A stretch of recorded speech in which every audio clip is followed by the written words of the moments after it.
నమస్తే, నా పేరు శ్రీనివాస్. జీ న్యూస్కి స్వాగతం. ముందుగా ముఖ్యాంశాలు చూద్దాం. అన్ని జిల్లాల కలెక్టర్లతో సీఎం చంద్రబాబు సమీక్ష.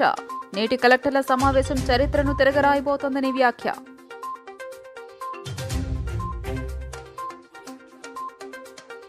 ఆంధ్రప్రదేశ్ ప్రభుత్వంపై మాజీ సీఎం జగన్ తీవ్ర విమర్శలు. రాష్ట్రంలో ప్రజాస్వామ్య సర్కారు స్థానంలో ముఠాల పాలన కనిపిస్తోందని ట్వీట్.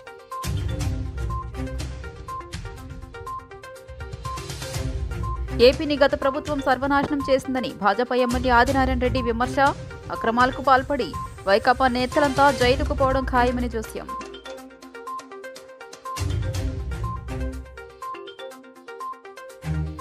నిండుకుండలా మారిన సాగర్ రిజర్వాయర్. 6 గేట్లను ఎత్తి నీటిని విడుదల చేసిన అధికారులు. ప్రజావేదిక కూల్చివేతతో గత ప్రభుత్వం విధ్వంసం మొదలైందని ఏపీ ముఖ్యమంత్రి నారా చంద్రబాబు నాయుడు వ్యాఖ్యానించారు. అమరావతిలో జరుగుతున్న కలెక్టర్ల సమావేశంలో మాట్లాడుతూ ఆయన ఈ వ్యాఖ్యలు చేశారు. కలెక్టర్లతో సమావేశం పెట్టి మరీ వేదికను కూల్చేశారని ఆవేదన వ్యక్తం చేశారు. ఇకపై ప్రతి 3 నెలలకు ఒకసారి కలెక్టర్లతో కాన్ఫరెన్స్ నిర్వహిస్తామని తెలిపారు. కూటమి ప్రభుత్వం ఇకపై ఎప్పటికప్పుడు లక్ష్యాలను నిర్దేశించుకొని ముందుకు వెళ్తుందని, నేటి కలెక్టర్ల సమావేశం చరిత్రను తిరగరాయబోతుందని పేర్కొన్నారు. గత ప్రభుత్వ అకృత్యాలను భరించలేకే ఎన్నికల్లో ప్రజల వారికి గుణపాఠం చెప్పారని ముఖ్యమంత్రి చంద్రబాబు నాయుడు పేర్కొన్నారు.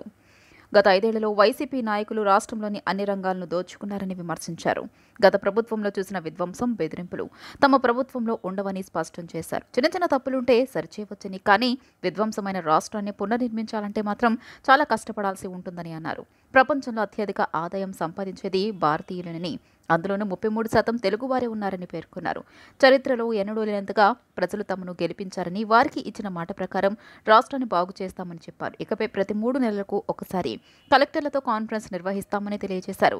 కూటమి ప్రభుత్వం ఇకపై ఎప్పటికప్పుడు లక్ష్యాలను నిర్దేశించుకుని ముందుకు వెళ్తుందని, నేటి కలెక్టర్ల సమావేశం చరిత్రను తిరగరాయబోతుందని పేర్కొన్నారు. తాను కూడా ఇకపై సమయపాలన పాటిస్తానని, తన పనితీరుపైన రివ్యూ ఉంటుందని చంద్రబాబు తెలియజేశారు. నేను కూడా ఇది అయిన తర్వాత ఆకస్మిక తనిఖీలకు వస్తున్నా.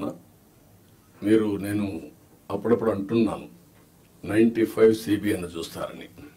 ఇంకా నేను స్పీడ్ పెంచలేదు, ఇంకా రాలా 95 CBNకి. అప్పుడు కొంతమంది తెలిసిన వాళ్ళు ఇక్కడ ఉంటారు. మినిస్టర్స్ కూడా అప్పుడు పరిగెత్తేసేవాళ్ళని, వీళ్ళు పరిగెత్తేవాళ్ళం, మేము పరిగెత్తేవాళ్ళం. ఆఫీసర్లు అయితే చాలా ప్రైడ్గా ఫీల్ అయ్యారు. ఈరోజు హైదరాబాద్ కానీ మొత్తం డెవలప్మెంట్స్ కానీ ఆఫీసర్లే చేశారు. ఈ విషయం కూడా మీరు గుర్తుపెట్టుకోవాలి. ప్రజలు మాకు మ్యాండేట్ ఇచ్చారు. సమాజంలో ఉండే బెస్ట్ పీపుల్ని మిమ్మల్ని సెలెక్ట్ చేశారు.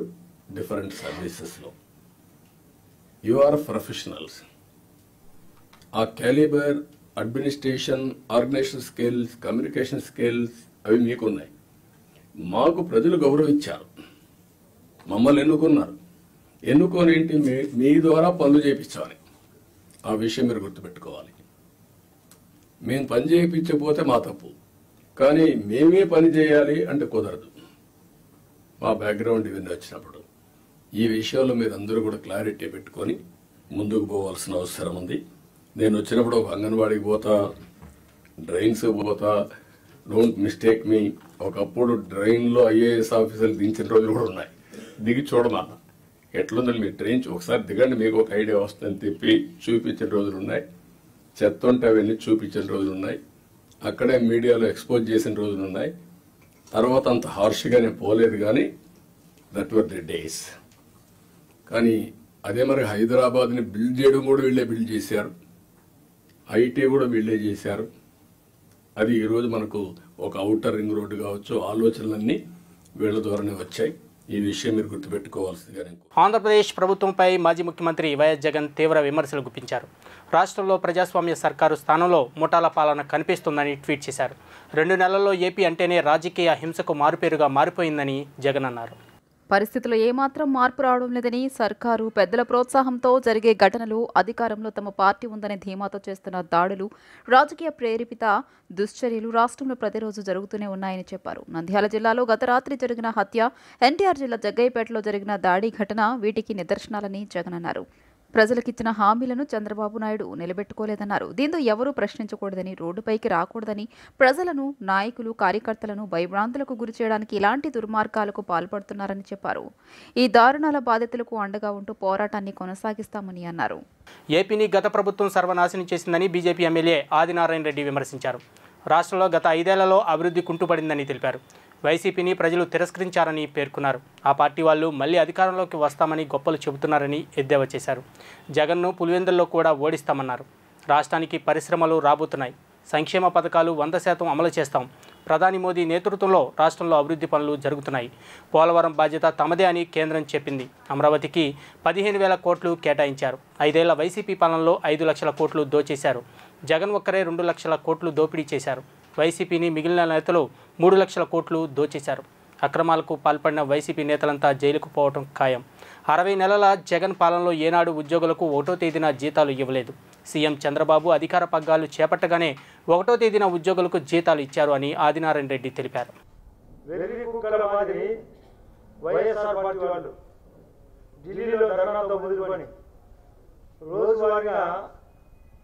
రకరకాలుగా పిచ్చి వేషాలు వేస్తూ మాట్లాడే భాషకు వ్యతిరేకంగా వాస్తవ పరిస్థితులు మీ ద్వారా ఆంధ్ర లోకానికి మరియు దేశానికి విదేశాల్లో ఉన్న తెలుగు వారికి తెలియజేయాలనేది ప్రధాన ఉద్దేశం. ఇష్టం వచ్చినట్లు అప్పులు చేశారు. మా అసెంబ్లీలో మరియు అంతకుముందు 7 శ్వేతపత్రాలు ముఖ్యమంత్రి గారు స్వయంగా ఆర్థిక శ్వేతపత్రంతో పాటు తెలియజేసిన విషయం అన్ని పత్రికలకు టీవీలకు వచ్చింది. వాటిని బేస్ చేసుకొని ఈ 60 రోజుల్లో నిన్న 1వ తేదీ నాడు, అంతకుముందు నెల 1వ తేదీ నాడు అటు ఉద్యోగస్తులకు, రిటైర్డ్ ఉద్యోగస్తులకు మరియు పెన్షన్దారులకు టెన్షన్గా భక్తుల కోరికలు తీర్చే గొప్ప శక్తివంతమైన అమ్మవారు నాగమానసాదేవి అని లెనిన్ సెంటర్ నాగమానసాదేవి సాయిబాబా మందిర వ్యవస్థాపక అధ్యక్షుడు సుధాస్వామి తెలిపారు. శాకాంబరి ఉత్సవాల ముగింపు సందర్భంగా మహిళల భక్తులు పెద్ద సంఖ్యలో వచ్చి అమ్మవారిని దర్శించుకున్నారు. అమ్మవారి ఆశీస్సులతో ప్రతి ఒక్కరూ సుభిక్షంగా ఉండాలని ఆకాంక్షించారు. లెనిన్ సెంటర్లో వేంచేసి ఉన్న నాగ మానసాదేవి సాయిబాబా మందిరంలో శాకాంబరి ఉత్సవాలు ముగింపు వేడుకలు ఘనంగా జరిగాయి. ఈ వేడుకలలో పెద్ద సంఖ్యలో మహిళలు పాల్గొని అమ్మవారికి ప్రత్యేక పూజల అభిషేకాలు నిర్వహించారు. ఈ సందర్భంగా మందిర వ్యవస్థాపక అధ్యక్షుడు సుధాస్వామి మాట్లాడుతూ భక్తుల కోరికలు తీర్చే గొప్ప శక్తివంతమైన అమ్మవారు నాగ మానసాదేవి అని తెలియజేశారు. శాకాంబరి ఉత్సవాల ముగింపు సందర్భంగా మహిళలు, భక్తులు పెద్ద సంఖ్యలో వచ్చి అమ్మవారిని దర్శించుకున్నారు. ఆషాఢ మాసం ముగింపు సందర్భంగా అమ్మవారికి ప్రత్యేక పూజా కార్యక్రమాలు, అభిషేకాలు, వివిధ రకాల కూరగాయలతో అలంకరించడం జరిగిందన్నారు. జగన్మాత నాగమానసాదేవి, నాగ సాయిబాబా ఆశీస్సులతో ప్రజలందరూ సుఖ సంతోషాలతో ఉండాలని ఆకాంక్షించారు. నాగమానసాదేవి అమ్మవారికి శాకాంబరి ఉత్సవాలు ముగింపు సందర్భంగా విశేషమైనటువంటి పూజలు, అమ్మవారికి రకరకాల కూరలతోనూ విశేషమైనటువంటి పూజ, అభిషేకాలు నిర్వహించడం జరిగింది. మహిళా భక్తులు అమ్మవారిని దర్శనం చేసుకొని మొక్కులు తీర్చుకున్నారు. జగన్మాత నాగమానసాదేవి, నాగసాయిబాబా వారి ఆశీస్సులతో ప్రజలందరూ కూడా సుఖ సంతోషాలతో ఉండాలని నాగసాయిబాబా మందిరం తరపున అందరికీ శుభాకాంక్షలు తెలియజేస్తున్నాం. అంతేకాకుండా ఈరోజు సూపర్ స్టార్ కృష్ణ గారి సోదరులు ఘట్టమనేని ఆశీష్ గారు, పద్మాలయ అధినేత పుట్టినరోజు సందర్భంగా మా మందిరానికి ఆయనకి ఎంతో అనుబంధం ఉంది. కృష్ణ గారి ఫ్యామిలీ, కృష్ణ గారికి కూడా ఆయన సోదరులకి ఈరోజు మా మందిరంలో ఆయనకి ఆయురారోగ్యాలు భగవంతుడు అమ్మవారు జగన్మాత నాగమానస అమ్మవారు, నాగసాయిబాబా వారు అనుగ్రహంతో వాళ్ళ కుటుంబ సభ్యులు ఆయన ఆయురారోగ్యాలతో నిన్ను నూరేళ్ళు వర్ధిల్లాలని ఈరోజు ఇక్కడ కేక్ కట్ చేసి ఇక్కడ అందరూ ప్రజలందరూ కూడా స్వీట్స్ పంపిణీ, అన్నప్రసాదం ఏర్పాటు చేయడం జరిగింది. ఈ కార్యక్రమానికి విచ్చేసినటువంటి భక్తులందరూ కూడా జగన్మాత నాగమానసాదేవి అమ్మవారు, నాగసాయిబాబా వారు ఆశీస్సులు ఎల్లవేళ ఉండాలని మరొకసారి అందరికీ శుభాకాంక్షలు తెలియజేస్తూ సెలవు తీసుకుంటాం. నాగార్జున సాగర్ వైపు కృష్ణమ్మ పరవళ్లు తొక్కుతుండటంతో సాగర్ రిజర్వాయరు నిండుకుండలా మారింది. శ్రీశైలం ప్రాజెక్టు నుంచి నాగార్జున సాగర్కు భారీగా ఇన్ఫ్లో రావడంతో నీటి మట్టం గణనీయంగా పెరిగింది. దీంతో సాగర్ ప్రాజెక్టు గేట్లను అధికారులు ఎత్తారు. నాగార్జున సాగర్కు భారీగా వరద వస్తున్న నేపథ్యంలో మొదట 6 గేట్లను ఎత్తి అధికారులు నీటిని విడుదల చేస్తున్నారు. క్రమంగా మరిన్ని గేట్లు ఎత్తే అవకాశం ఉంది. నాగార్జున సాగర్ ప్రాజెక్టు గేటు ఎత్తడంతో లోతట్టు ప్రాంత ప్రజలను అధికారులు అప్రమత్తం చేశారు. ఒక్కొక్క గేటు నుంచి 5,000 మొత్తం 10,000 క్యూసెక్కుల నీటిని దిగువకు వదులుతున్న అధికారులు సాయంత్రం వరకు 6 లేదా 8 గేట్లు ఎత్తి స్పిల్వే ద్వారా 2 లక్షల క్యూసెక్కుల దిగువకు విడుదల చేసే అవకాశం. నల్గొండ, సూర్యాపేట, పల్నాడు, గుంటూరు, ఎన్టీఆర్ జిల్లాలను అప్రమత్తం చేశారు అధికారులు.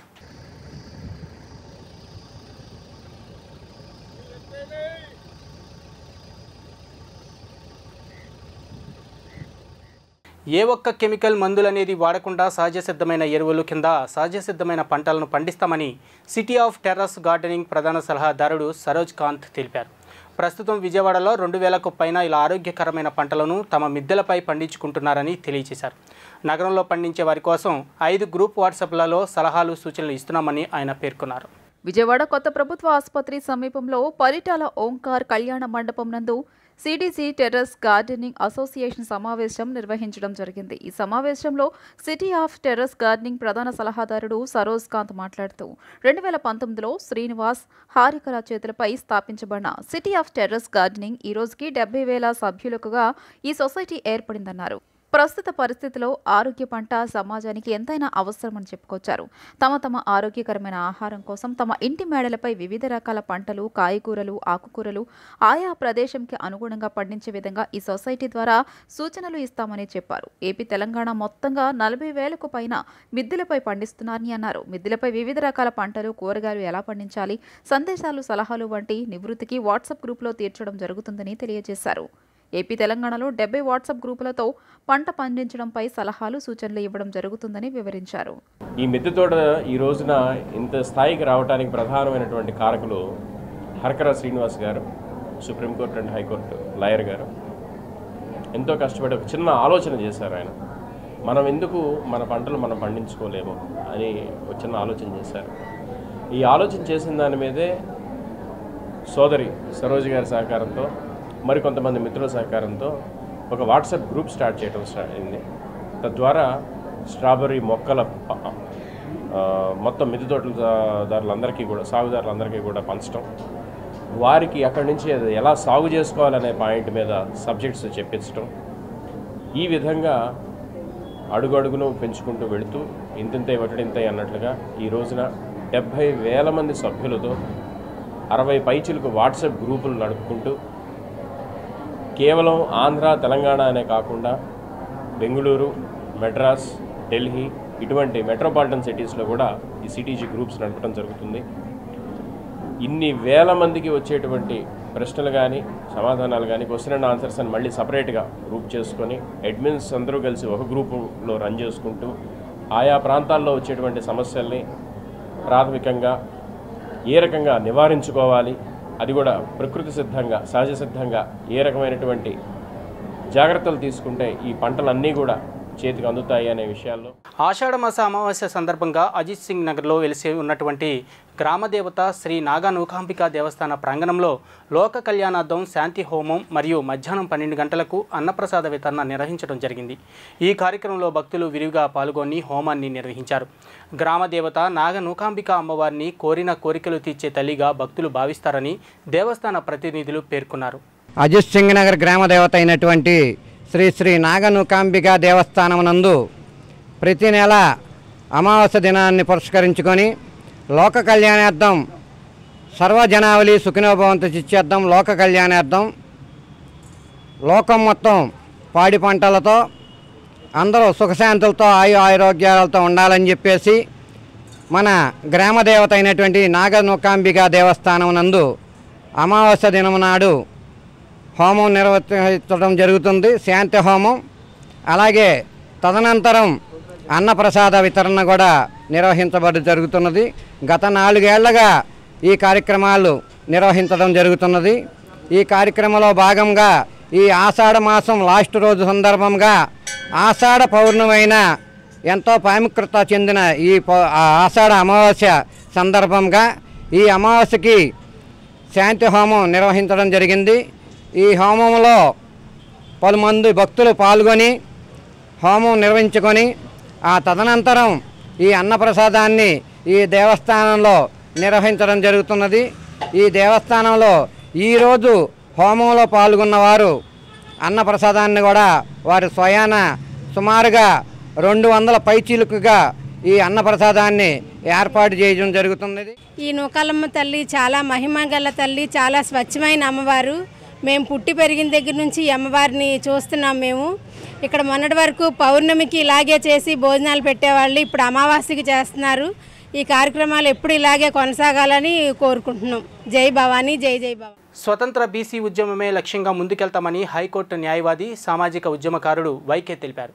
బీసీ ఉద్యమాన్ని ప్రజలందరూ దృష్టిలో ఉంచుకున్నారని చెప్పారు. కొన్ని బీసీ సంఘాలు స్వతంత్రంగా వ్యవహరించకుండా ఆధిపత్య కులాల జెండాలు మోసే స్థితికి వచ్చారని దుయ్యబట్టారు. ప్రెస్ క్లబ్లో స్వతంత్ర బీసీ ఉద్యమం లక్ష్యంగా రౌండ్ టేబుల్ సమావేశం జరిగింది. ఈ సందర్భంగా హైకోర్టు న్యాయవాది, సామాజిక ఉద్యమకారుడు వైకేసీ నాయకుడు నమ్మి అప్పారావు మాట్లాడుతూ బీసీలను ఐక్యంగా ఉంచి పోరాట ప్రతిమతో 56% రిజర్వేషన్లు సాధించుకోవాలని చెప్పారు. బీసీ సంఘాలని ఏకతాటిపైకి వచ్చి స్వతంత్ర బీసీ ఉద్యమానికి నాంది పలకాలని కోరారు. బలమైన రాజకీయ పార్టీ నిర్మాణాన్ని రాజ్యాధికారం కోసం ముందుకు తీసుకెళ్లాలని సూచించారు. దీనిపై నేతలు అందరికీ సూచనలు చేసినట్లు తెలియజేశారు. దీనికి నాయకులు, కార్యకర్తలు అందరూ స్వాగతం పలికినట్లు తెలియజేశారు. రాష్ట్రంలో ఉన్న బీసీ ప్రజలందరూ కూడా చాలా పెద్ద ఎత్తున గుర్తిస్తూ ఉన్నారు.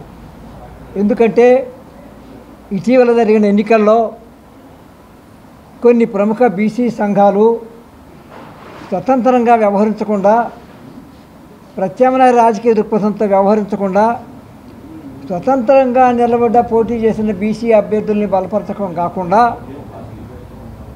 ఆధిపత్య కులాలకు చెందినటువంటి రాజకీయ పార్టీల గెలుపునకి, వాళ్ళ విజయాలకి బహిరంగంగా ప్రకటనలు, కార్యక్రమాలు, సభలు, సమావేశాలు ఇలాంటివన్నీ కూడా జరిపి చివరికి వాళ్ళ జెండాలు కూడా మోసేటటువంటి స్థితికి కొన్ని సంఘాలు వచ్చాయి.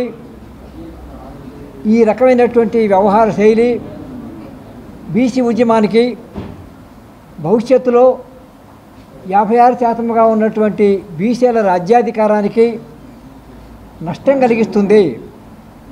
బీసీలను ఐక్యంగా ఉంచి పోరాట పటిమను పెంచి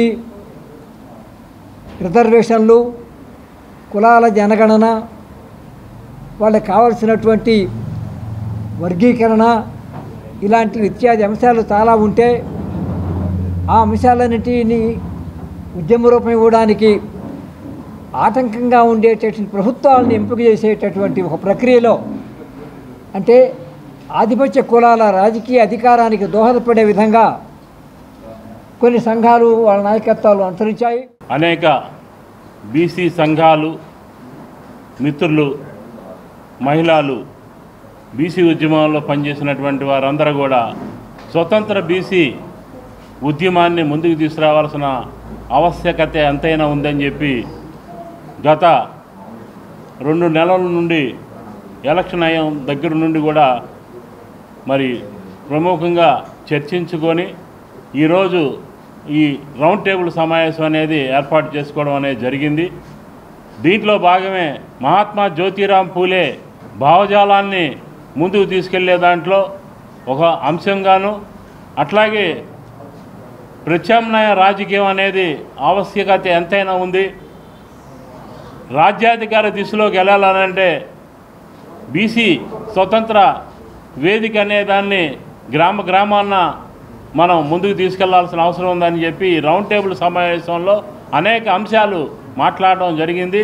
ఈ అంశాల్లో ఒక మేనిఫెస్టోని తయారు చేసుకొని స్వతంత్ర బీసీ చైతన్య ఉద్యమాన్ని ముందుకు తీసుకెళ్తామని చెప్పి బీసీ భావజాలం కలిగినటువంటి ప్రతి ఒక్కరు కూడా కలిసి రావాలని చెప్పి ఈ సందర్భంగా తెలియజేశారు. ఎన్టీఆర్ జిల్లా ఇబ్రహీంపట్నం రింగ్ రోడ్డు వద్ద అక్రమంగా తరలిస్తున్న రేషన్ బియ్యాన్ని పోలీసులు పట్టుకున్నారు. వారి వద్ద నుంచి 25 టన్నుల బియ్యాన్ని అదుపులోకి తీసుకొని నిందితుల్ని అరెస్టు చేసి లారీతో సహా పోలీస్ స్టేషన్కు తరలించారు. లారీ ఓనర్ని విచారించి అదుపులోకి తీసుకుంటామని పోలీసులు వెల్లడించారు. అక్రమంగా తరలిస్తున్న రేషన్ బియ్యాన్ని ఇబ్రహీంపట్నం పోలీసులు ఆదివారం అదుపులోకి తీసుకున్నారు. ఇందుకు సంబంధించి పోలీసులు తెలిపిన వివరాల ప్రకారం గుంటూరు జిల్లా మంగళగిరి సమీపంలోని పెదవడ్లపూడి గ్రామం నుంచి మధ్యప్రదేశ్కు 25 టన్నుల బియ్యం లారీలో వెళ్తుందని పోలీసులకు సమాచారం వచ్చింది. ఈ మేరకు ఇబ్రహీంపట్నం రింగు కూడెల్లో ఆదివారం సాయంత్రం తనిఖీలు చేపట్టగా అటుగా వెళ్తున్న ఓ లారీని ఎస్ఐ అనూష అడ్డగించి డ్రైవర్ రాజసాహెబ్ను ప్రశ్నించారు. అయితే అతడు పొంతనలేని సమాధానం చెప్పడంతో అనుమానం వచ్చిన పోలీసులు లారీని ఇబ్రహీంపట్నం స్టేషన్కు తరలించారు. లారీలో ఉన్నది చౌక బియ్యంగా డిప్యూటీ తహసీల్దార్ బి రామకృష్ణ నిర్ధారించారు. పోలీసులు కేసు నమోదు చేసి డ్రైవర్ను అదుపులోకి తీసుకున్నారు. మనకి ఇబ్రహీంపట్నం పోలీసు వారికి వచ్చిన సమాచారం మేరకు ఈరోజు మార్నింగ్ విజయవాడ నుంచి టువర్డ్స్ హైదరాబాద్ సైడ్ వెళ్తున్న పీడిఎస్ రైస్ బ్యాగ్స్ వెళ్తున్నటువంటి 10 టైర్ లారీని ఇబ్రహీంపట్నం రింగ్ సెంటర్ దగ్గర పట్టుకోవడం జరిగింది. దానిలో ఆ డ్రైవర్ని కూడా అదుపులోకి తీసుకోవడం జరిగింది. ఈ స్టాక్ ఎవరిదనేది పూర్తి స్థాయిలో దర్యాప్తు చేస్తున్నాం. ముందుగా దానిపై కేసు నమోదు చేసి దర్యాప్తు చేస్తాం. అంటే ఎంతమందిని అదుపులో తీసుకున్నారు సార్? ఇది ఎక్కడి నుంచి ఎక్కడికి వెళ్తుంది సార్? ఇది వీళ్ళు చెప్పిన సమాచారం మేరకు ఇది టువార్డ్స్ గుంటూరు డిస్టిక్ నుంచి హైదరాబాదు తర్వాత మహారాష్ట్ర వరకు వెళ్తుందని చెప్తున్నారు. దీని ఓనర్ ఎవరు అనేది గుంటూరులో ఉన్నారంట. అవన్నీ కూడా మనకి పూర్తి సమాచారం తీసుకుంటాం. ఎన్ని క్వింటాలు సార్ మొత్తం? ఇది 500 బస్తాలు. జీ న్యూస్ ముగించే ముందు ముఖ్యాంశాలు మరోసారి చూద్దాం. అన్ని జిల్లాల కలెక్టర్లతో సీఎం చంద్రబాబు సమీక్ష. నేటి కలెక్టర్ల సమావేశం చరిత్రను తిరగరాయబోతోందని వ్యాఖ్య.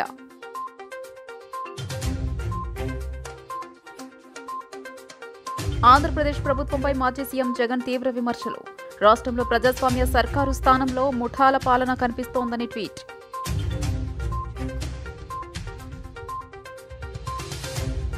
ఏపీని గత ప్రభుత్వం సర్వనాశనం చేసిందని భాజపా ఎమ్మెల్యే ఆదినారాయణ రెడ్డి విమర్శ. అక్రమాలకు పాల్పడి వైకాపా నేతలంతా జైలుకు పోవడం ఖాయమని జోస్యం.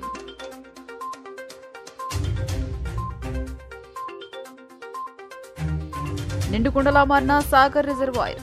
6 గేట్లను ఎత్తి నీటిని విడుదల చేసిన అధికారులు. జీ న్యూస్ ఇంతటితో సమాప్తం. తిరిగి ప్రసారమయ్యే కార్యక్రమంలో మళ్ళీ కలుద్దాం. అంతవరకు సెలవు. నమస్కారం.